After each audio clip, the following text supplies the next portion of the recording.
आजगर गीता। आजगर गीता में एक विरक्त अवधूत द्वारा राजा प्रहलाद को दिए गए उपदेशों का वर्णन है। यह प्रकरण महाभारत के शांति पर्व में भीष्म जी द्वारा युधिष्ठिर को दिए गए उपदेशों के मध्य आया है। यह गीता न केवल विरक्त सन्यासियों के लिए उपयोगी है, अपितु उन वृद्धजनों के लिए भी विशेष उपयोगी है जो प्रायः अपने सभी पारिवारिक दायित्वों को पूर्ण कर चुके हैं, शेष जीवन सुख शांति से बिताना चाहते हैं। सुविधाओं तथा अभाव में सम रहने की प्रेरणा देने वाली यह गीता चलिए श्रवण करते हैं। राजा युधिष्ठिर ने पूछा, हे पितामह, आप सदाचार के स्वरूप को जानने वाले हैं, कृपया यह बतलाइए किस तरह के आचार को अपनाकर मनुष्य शोक रहित हो इस पृथ्वी पर विचरण कर सकता है और इस जगत में कौन सा कर्म करके वह उत्तम गति पा सकता है। भीष्म जी कहते हैं, हे राजन, इस विषय में भी प्रहलाद तथा अजगर वृत्ति से रहने वाले एक मुनि के संवाद रूपी प्राचीन इतिहास का दृष्टांत दिया जाता है। एक सुदृढ़चित दुख शोक से रहित बुद्धि सम्मत ब्राह्मण को पृथ्वी पर विचरते देख बुद्धिमान राजा प्रहलाद ने उनसे इस प्रकार पूछा। प्रहलाद बोले, ब्राह्मण, आप स्वस्थ, शक्तिमान, मृदु, जितेंद्रिय, कर्मारंभ से दूर रहने वाले, दूसरों के दोषों पर दृष्टि न डालने वाले, सुंदर, मधुर वचन बोलने वाले, निर्भीक, प्रतिभाशाली, मेधावी तथा तत्वज्ञ होकर भी बालकों के समान विचर रहे हैं। न आप कोई लाभ चाहते हैं, न हानि होने पर इसके लिए ही शोक करते हैं। ब्राह्मण, आप नित्य तृप्त से रहते हुए न किसी वस्तु को प्रिय मानते हैं और न प्रिय। सारी प्रजा काम क्रोध आदि के प्रवाह में पड़कर बही जा रही है, परंतु आप उधर से उदासीन जैसे जान पड़ते हैं तथा धर्म, अर्थ एवं काम संबंधी कार्यों के प्रति भी निश्चय से दिखाई देते हैं। धर्म और अर्थ संबंधी कार्यों का आप अनुष्ठान नहीं करते हैं, काम में भी आपकी प्रवृत्ति नहीं है।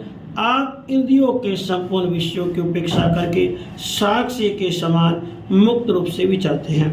मुने, आपके पास कौन सी ऐसी बुद्धि, कैसा शास्त्र ज्ञान अथवा कौन सी वृत्ति है जिससे आपका जीवन ऐसा बन गया है। ब्राह्मण, आपके मत से इस संसार में मेरे लिए जो श्रेय का साधन हो उसे शीघ्र बताएं।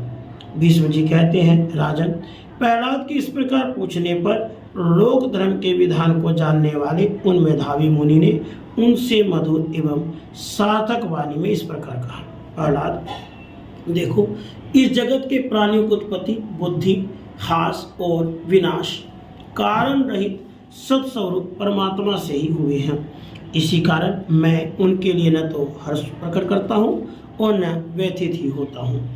ऐसा समझना चाहिए, पूर्वकृत कर्मानुसार बने हुए स्वभाव से ही प्राणियों की वर्तमान प्रवृत्तियाँ प्रकट हुई है, अतः समस्त प्रजा स्वभाव से ही तत्पर है, उनका दूसरा कोई आश्रय नहीं है। इस रहस्य को समझकर मनुष्य को किसी परिस्थिति में संतुष्ट नहीं होना चाहिए। प्रहलाद, देखो, जितने संयोग हैं उनका पर्यवसान वियोग में ही होता है और जितने संचय हैं उनकी समाप्ति विनाश में ही होती है। यह सब देखकर मैं कहीं भी अपने मन को नहीं लगाता हूँ। जो गुणयुक्त संपूर्ण भूतों को नाशवान देखता है, उत्पत्ति और प्रलय के तत्व को जानता है, उसके लिए यहाँ कौन सा कार्य अवशिष्ट रह जाता है। महासागर के जल से पैदा होने वाली विशाल शरीर वाले तीमी आदि मत्स्यों तथा छोटे छोटे कीड़ों का भी बारी बारी से विनाश होता देखता हूँ। असुराज, पृथ्वी पर भी जितने सथावर जंगम प्राणी हैं उन सब की मृत्यु मुझे स्पष्ट दिखाई दे रही है। दानव श्रेष्ठ, आकाश से विचरने वाले बलवान पक्षियों के समक्ष भी यथा समय मृत्यु आ पहुँचती है। आकाश में जो छोटे बड़े ज्योतिमय नक्षत्र विचर रहे उन्हें भी यथा समय नीचे देखता हूँ। इस प्रकार सारे प्राणियों को मैं मृत्यु के पास में बध देखता हूँ। इसलिए तत्व को जानकर कृतकृत्य हो, सबके प्रति समान भाव रखता हुआ सुख से सोता हूँ। यदि देव इच्छा से अकस्मात अधिक भोजन प्राप्त हो जाए तो मैं बहुत खा लेता हूँ। ग्रास मात्र मिले तो उसी में संतुष्ट रहता हूँ, और ना मिला तो बहुत दिनों तक बिना खाए पिए भी सो रहता हूँ।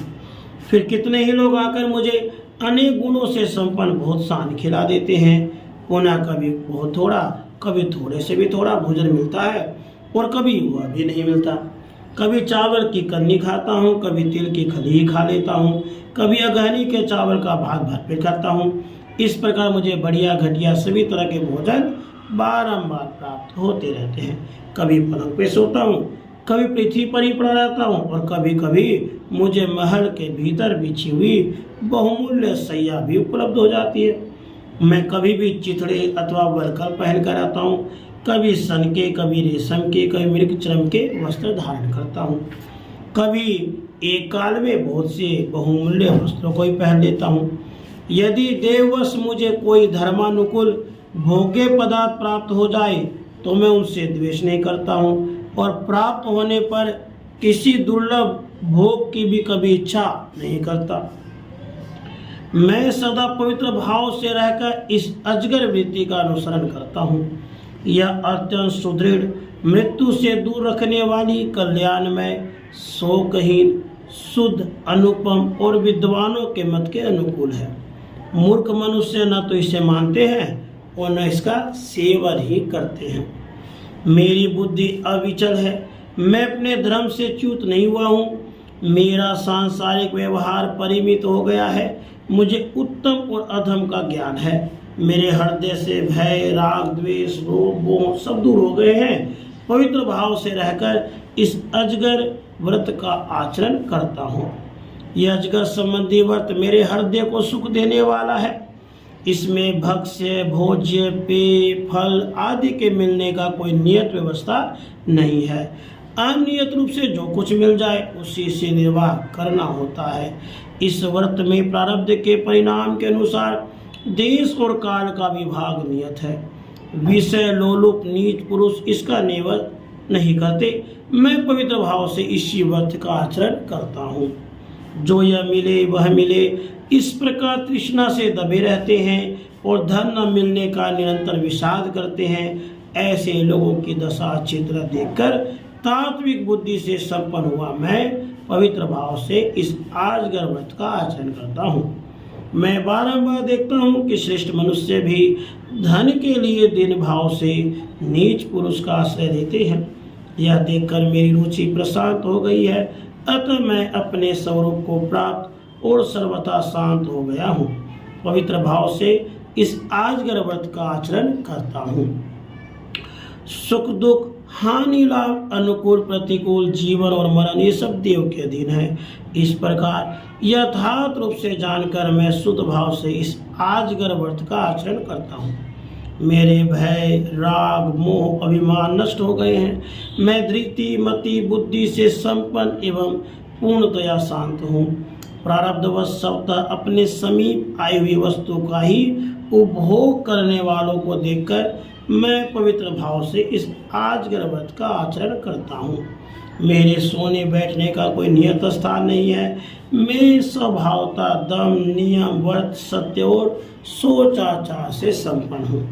मेरे कर्म फल संचय का नाश हो चुका है। मैं प्रसन्नता पूर्वक पवित्र भाव से इस आजगर व्रत का आचरण करता हूँ। जिनका परिणाम दुख है, उन इच्छा के विषय वो समस्त पदार्थों से जो विरक्त हो चुका है, ऐसे आत्मनिष्ठ महापुरुष को देखकर मुझे ज्ञान प्राप्त हो गया है। अतः मैं तृष्णा से व्याकुल असंयत मन को वश में करने के लिए पवित्र भाव से इस आजगर व्रत का आचरण करता हूँ।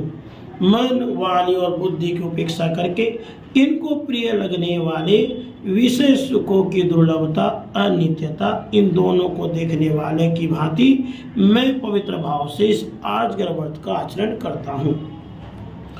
अपनी कीर्ति का विस्तार करने वाले विद्वानों और बुद्धिमानों ने अपने और दूसरों के मत से गहन तर्क और वितर्क करके ऐसा करना चाहिए, ऐसे नहीं करना चाहिए इत्यादि कहकर इस व्रत को अनेक प्रकार से व्याख्या की है। मूर्ख लोग, इस आजगर व्यक्ति को सुनकर इसे पहाड़ की चोटी से गिरने की भांति भयंकर समझते हैं, परंतु उनकी वह मान्यता भिन्न है। मैं इस अजगर व्यक्ति को अज्ञान का नाशक और समस्त दोषों से रहित मानता हूँ।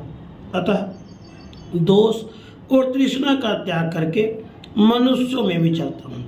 भीष्म जी कहते हैं, राजन, जो महापुरुष राग, भय, लोभ, मोह और क्रोध को त्याग कर इस आजगर वध का पार करता है, वह इस लोक में सा आनंद विचरण करता है। इति श्री महाभारते शांति पर्वणि मोक्ष धर्म पर्वणि आजगर गीता संपूर्ण। राधे कृष्ण राधे।